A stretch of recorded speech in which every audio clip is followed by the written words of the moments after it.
My name is Dr. Michael Martin. I am professor of history at the University of Louisiana at Lafayette.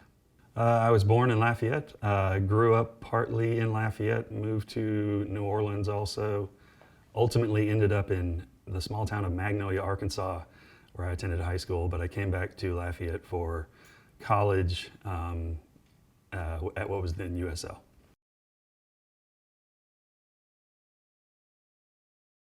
They had been exiled from their homes during the 7 Years' War, or as we call it in the United States, the French and Indian War. Many of them had ended up scattered throughout the American colonies. This was still at a time that the British controlled the eastern seaboard. Some of them had ended up in Great Britain itself as prisoners of war. Others were sent directly to France. So you end up with thousands of these Acadian exiles all around the Atlantic rim. Over time, from the 1750s through really the 1780s, some of them ended up in Louisiana beginning in the 1760s. They continued to come in the 1770s, and then a large group came in the 1780s. But they also ended up elsewhere. Many of them ended up staying in France. Some of them ended up being sent to other places, some as far away as the Falkland Islands in the southern Atlantic, others in South America and the Caribbean islands. Most of those did not stay in those places. They either went back to France or ended up in South Louisiana. It's difficult to say that there is one particular place, but most of them would have come from France's western coast and from the kind of northwestern coast areas along the Atlantic. But as far as like a specific town or a specific place, there are a number of different possibilities. There's actually a lot of debate over exactly where the Acadians came from. We have to remember that when they left France, they weren't Acadians. They were just subjects of the French king, and they ultimately ended up in the same spot. So it would be akin to people from New York or California or Florida going to a particular place and then saying, well, where in the United States did they come from?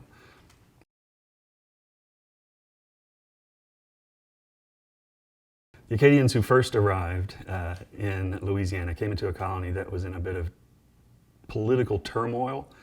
It was during the transitional period between the French colonial administration and the Spanish colonial administration. The first Spanish governor was here and did have some notions of what to do with the Acadians, and that was to send them in very strategic locations, first along the Mississippi River, and then also in the area that we now call Acadiana, particularly along Bayou Teche. The Acadians that arrived along Bayou Teche would have discovered that there were already Europeans there. There were some Spanish soldiers, there were other French people or other people of French descent who had settled in that area as well.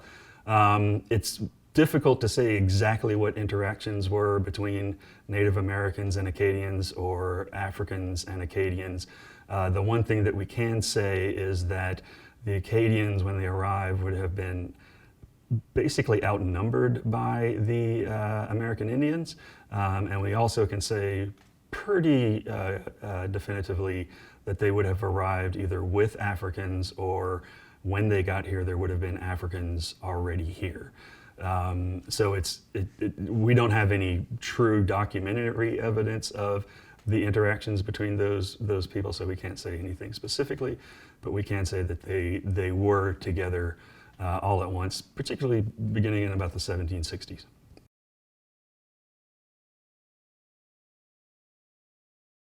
The Acadians would have learned life skills from the Africans that were here or that came with them, and the American Indians who were already here.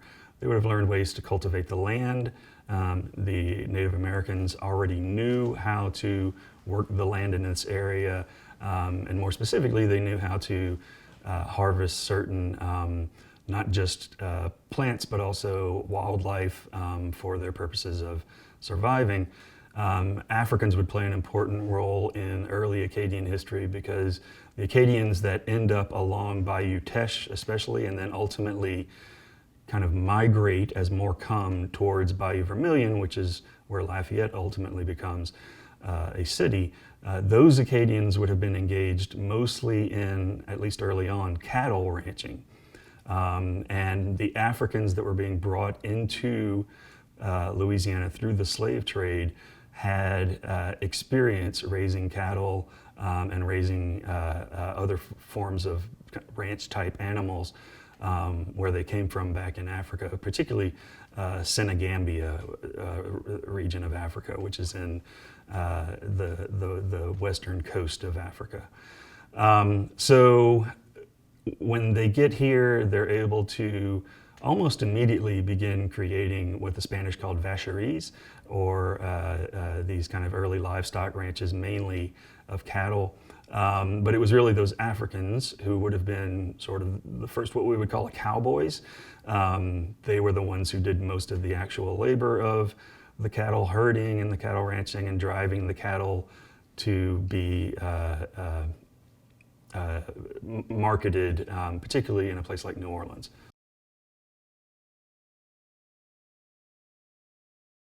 When we're talking about culture with the Acadians, we have to remember that their story is more complicated than just leaving their homeland, Acadie, and arriving in Louisiana. The hallmarks of culture that we would have noticed in a place like Acadie, some of them changed, some of them evolved, some of them completely disappeared.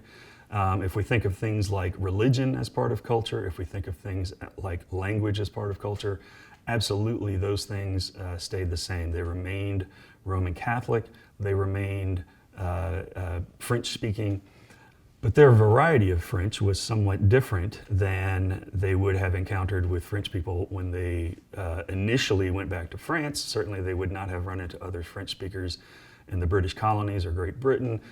So they had actually experienced a number of different cultures on their way to Louisiana. Now, when they get here, they encounter a place that is vastly different in terms of environment, in terms of ecosystem, than they would have left. They did not know what to plant in the ground. They did not know when to harvest. They did not know how to deal with these pesky mosquitoes and swamps and things that make you very sick in a place like South Louisiana if you are not prepared for them, and even if you are prepared for them, can be devastating. And so things like their architecture evolves. They begin to borrow Spanish and Caribbean styles of architecture. If you're living way up north in a place like Acadie, as they called it, you don't need to worry too much about shade, but if you're down in South Louisiana, it's important to have a covered gallery or porch. It's important to have eaves that come out alongside the house to provide shade.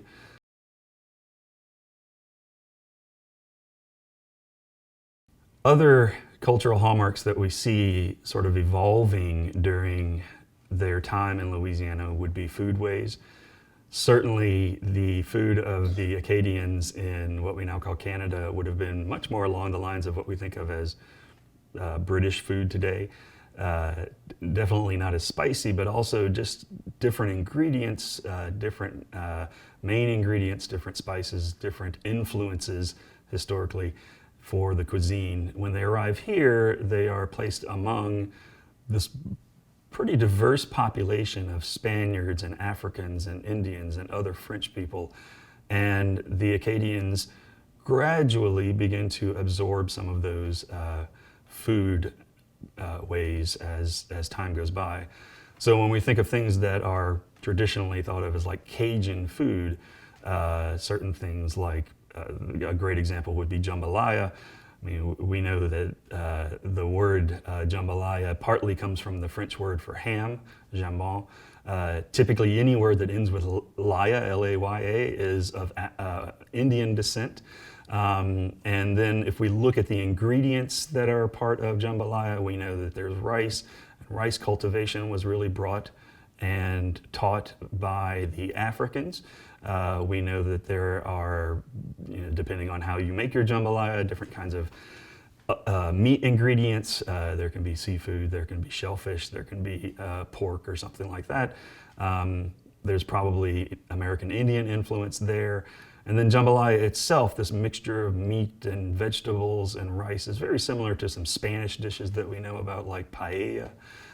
So what the Acadians were very good at doing was keeping what they could, but when they get into this environment, realizing we have to make changes in order to accommodate ourselves to this environment, and those changes were borrowed from other cultures.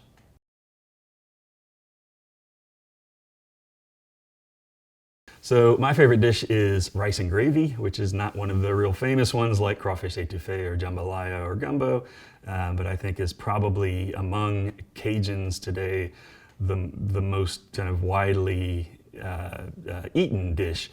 You can find it all over South Louisiana, especially for lunches, both in homes and in restaurants. But it's not something that you see much outside of Louisiana, especially when thinking about Cajun food, as it's typically termed. I love it because I grew up eating it at my grandmother's house. She grew up eating it at her grandmother's house. And it's this interesting blend. As a historian, I find it very much fascinating in that you've got rice that was first being planted by Africans in South Louisiana, and then later on the big rice industry develops because Germans come to Louisiana in the late 1800s. And then you've got these sort of French-style sauces that end up in the gravy portion of it. And then because most Acadians would have, and later Cajuns would have been relatively impoverished, the kinds of meats that you absolutely must have for rice and gravy tend to be the tougher types of meats, the meats that have a lot of gristle or a lot of bone in them that aren't necessarily the prime cuts or the cuts that people who can afford it are going to gravitate towards. So it really kind of shows off our culture, the way that we blend cultures together, and our history as well.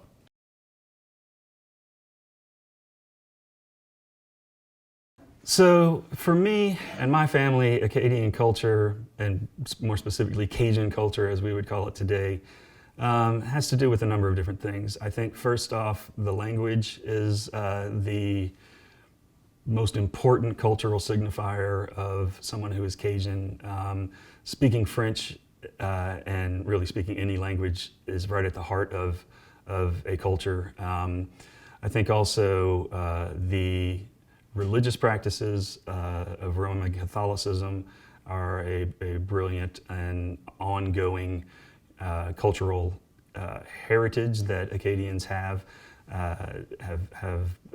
and still practice today.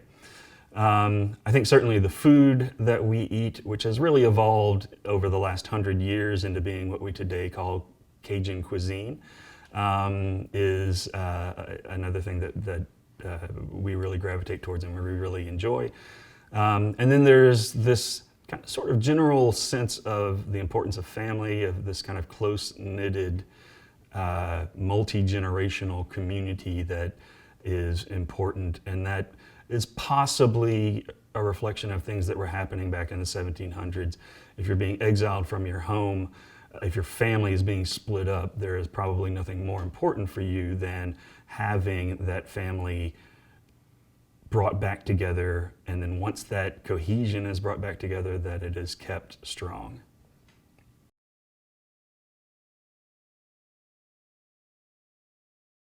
I think the most important thing that the next generation needs to know about as far as carrying forward Acadian or Cajun culture is the significance of the language. French in Louisiana nearly died out over the last 100 years. Since the 1970s, there has been a very vigorous attempt at bringing it back, and there have been steps made that are actually, that we actually see making progress. On the other hand, it's still a very small percentage of people in South Louisiana and people who define themselves as Cajuns who speak French either as a first language or can speak it fluently. So French definitely is the kind of primary thing that needs to be carried forward or relearned even. The secondary things would be, to me, things like that close-knitted family connections that it's evident with the Cajuns, but it's also evident with a lot of family groups in South Louisiana. People in South Louisiana tend to be fascinated with their own particular family's history, and we see a lot of genealogy being done here that really is helpful for historians like me in trying to understand what happened in the past, why it happened. So knowing where you come from, but also keeping those connections with the people around you, that's to me nearly as important as the language.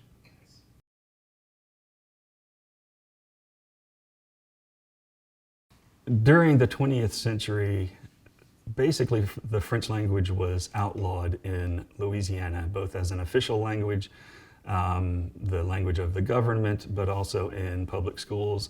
This led to a loss of language among school children, and those school children ended up being what some historians and folklorists and other people who are interested in language refer to as a lost generation. They never learned French. They were never able to teach their children French. The things that kept French alive in Louisiana are things that we still celebrate in Cajun culture today. And I think most importantly, music is one of the things that kept the French language alive. Cajun music, while there are occasions where you will find English lyrics, for the most part they are sung in French, and they are not only sung in French, they're sung in Cajun French. And so simply by keeping the musical traditions alive, the Cajuns have kept Cajun French alive to some degree. And that provided a sort of platform that could then be used in this attempt to revive French beginning in the 1970s and continuing all the way through today.